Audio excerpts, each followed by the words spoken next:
du Fils et du Saint-Esprit, ainsi soit-il.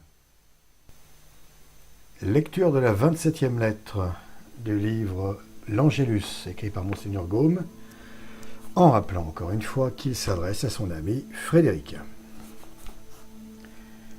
Sans préambule, j'arrive au second point annoncé dans ma deuxième lettre, la manière dont nos pères récitaient l'Angélus.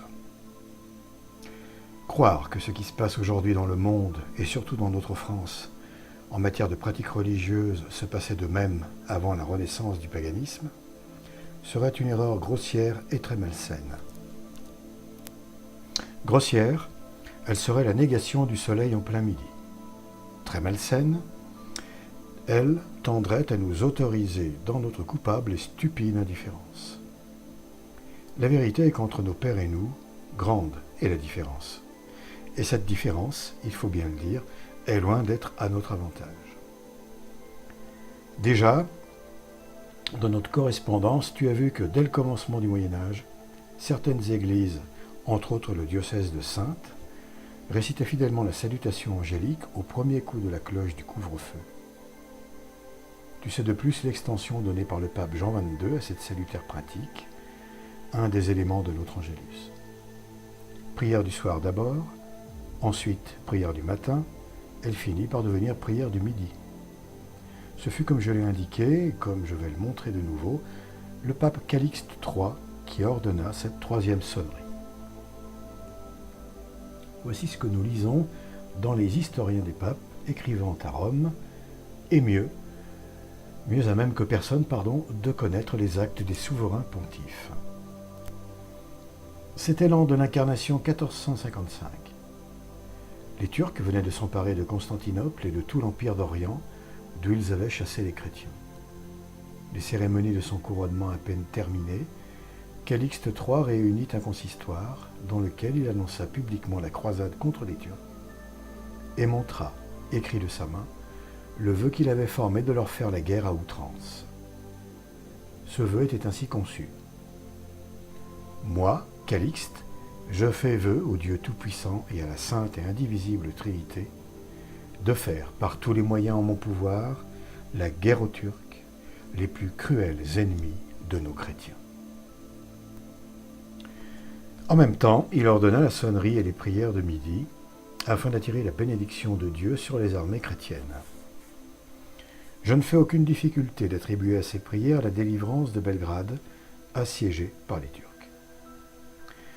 Magnifique fait d'armes où les chrétiens conduits par le célèbre Uniade et par saint Jean de Capistran marchèrent au combat, précédés de l'étendard de la croix, et firent un immense carnage des ennemis. J'ai insisté sur ce point d'histoire afin de rendre à chacun selon ses œuvres. Il n'est pas juste, comme font certains auteurs, de donner à un roi de France la gloire qui appartient au vicaire de Jésus-Christ. Du reste, si Louis XI n'a pas institué l'Angélus de midi, on ne peut lui refuser le très grand mérite de l'avoir propagé dans son royaume. Conformément aux intentions du souverain pontife, il voulut qu'à l'Angélus du matin et du soir, qui se récitait pour la paix générale de la chrétienté, on ajoutât, pour la prospérité de la France et le succès des armes catholiques, l'Angélus du midi. L'ordonnance de ce prince nous fait remonter à 1000 ans, tant elle contraste avec l'esprit de notre époque. Datée du 1er mai 1474, elle est ainsi conçue. Il est ordonné à tous les Français, chevaliers, hommes d'armes et manants, de se mettre à 2 genoux au coup de midi, de se signer dévotement et de faire une prière à Notre-Dame pour obtenir bonne paix. L'ordonnance fut exécutée avec une exactitude qui prouve à quel point la dévotion à la Sainte Vierge était populaire parmi nos ancêtres. Au premier coup de l'Angélus, disent les historiens, dans les maisons, dans les rues, dans les champs et sur les chemins, il n'y avait pas un Français qui ne se mit à genoux pour prier Marie. Ce devoir rempli, les passants et les voyageurs se relevaient et poursuivaient leur route. Quel beau spectacle présentait alors cette France aimée de Dieu. Pourquoi faut-il qu'il ait cessé et que nos tristes yeux ne le trouvent plus que chez quelques saints personnages, dans les maisons religieuses, parmi les prêtres, et au foyer de familles catholiques, trop peu nombreuses. C'est là, et là seulement, il faut le dire à leur gloire, que se rencontrent les conservateurs fidèles des traditions catholiques. En tête de ces intelligents conservateurs de l'Angélus apparaît le grand archevêque de Milan, saint Charles Borromée.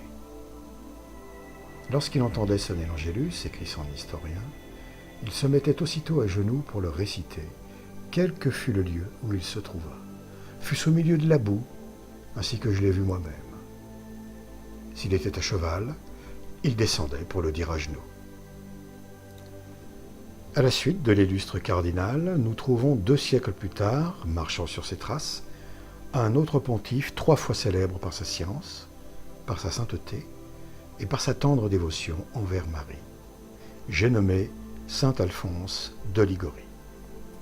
Écoutons l'auteur de sa vie. Le matin, à midi et le soir, il ne manquait jamais de dire l'Angélus. S'il était en voyage, au premier son de la cloche, il se mettait à genoux, tout évêque qu'il était, et cela en public, à la grande édification de tous ceux qui le voyaient.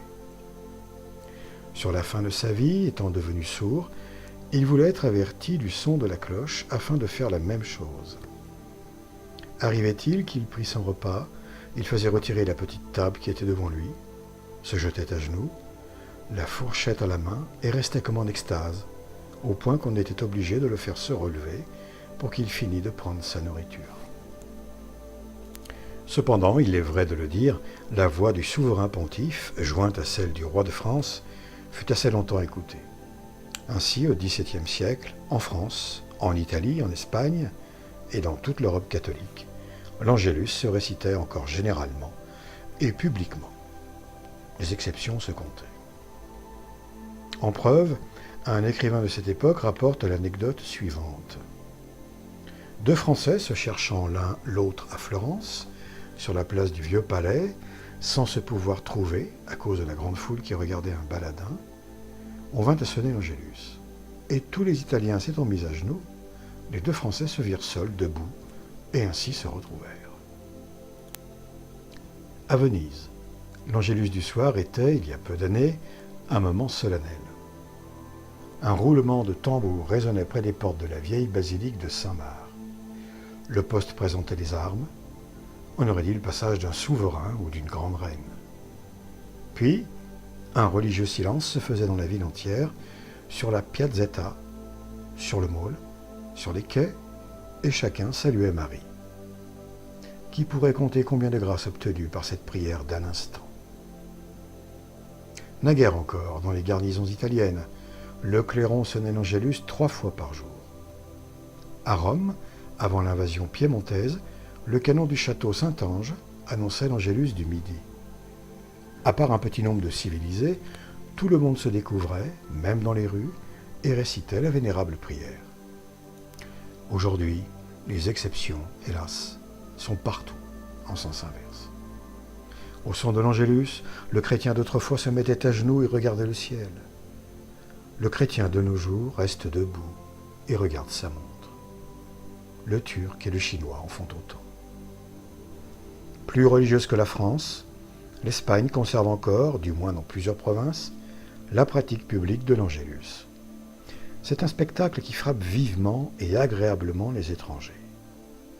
Voyez sur la plage de Cadix, au coucher du soleil, une foule élégante et nombreuse se presser, s'agiter gaiement, en respirant l'air frais après une journée brûlante. Mais l'Angélus sonne. Aussitôt, les femmes abaissent leurs mantilles, les hommes se découvrent la tête. Tous demeurent immobiles jusqu'après la récitation de la salutation angélique. Dès que la prière est terminée, on s'incline vers les amis ou les inconnus auprès desquels on se trouve placé. On se dit bonsoir réciproquement et on reprend le cours de sa promenade.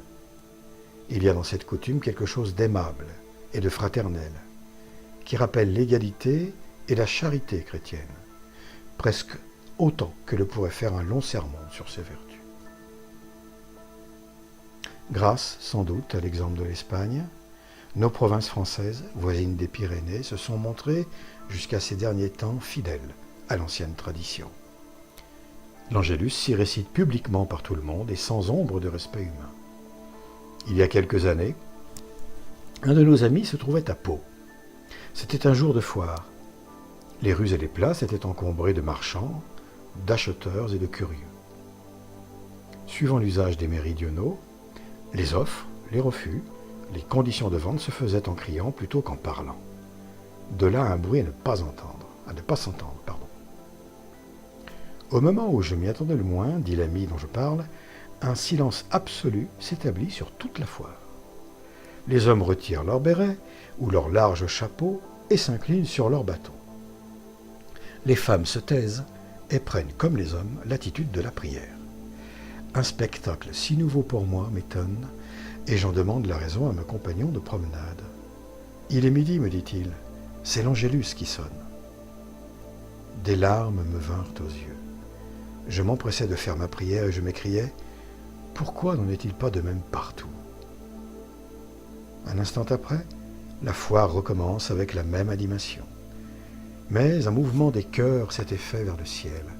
Un sourire de Marie en était descendu, et, trop habituellement préoccupé de la terre, l'homme s'était souvenu de sa patrie. Connais-tu quelque chose de plus moral et de plus beau ? Serait-il donc impossible de renouer la chaîne de cette salutaire tradition ? Parmi nous, le clergé et les ordres religieux en sont les fidèles dépositaires. Doivent-ils la garder pour eux seuls ? Dans les enfants qu'ils instruisent, dans les pères et mères de famille qu'ils dirigent, leur zèle serait-il condamné à ne point trouver d'auxiliaire pour le rétablissement d'une dévotion plus nécessaire aujourd'hui que jamais ? Nous le montrerons dans une prochaine lettre. Assez pour aujourd'hui.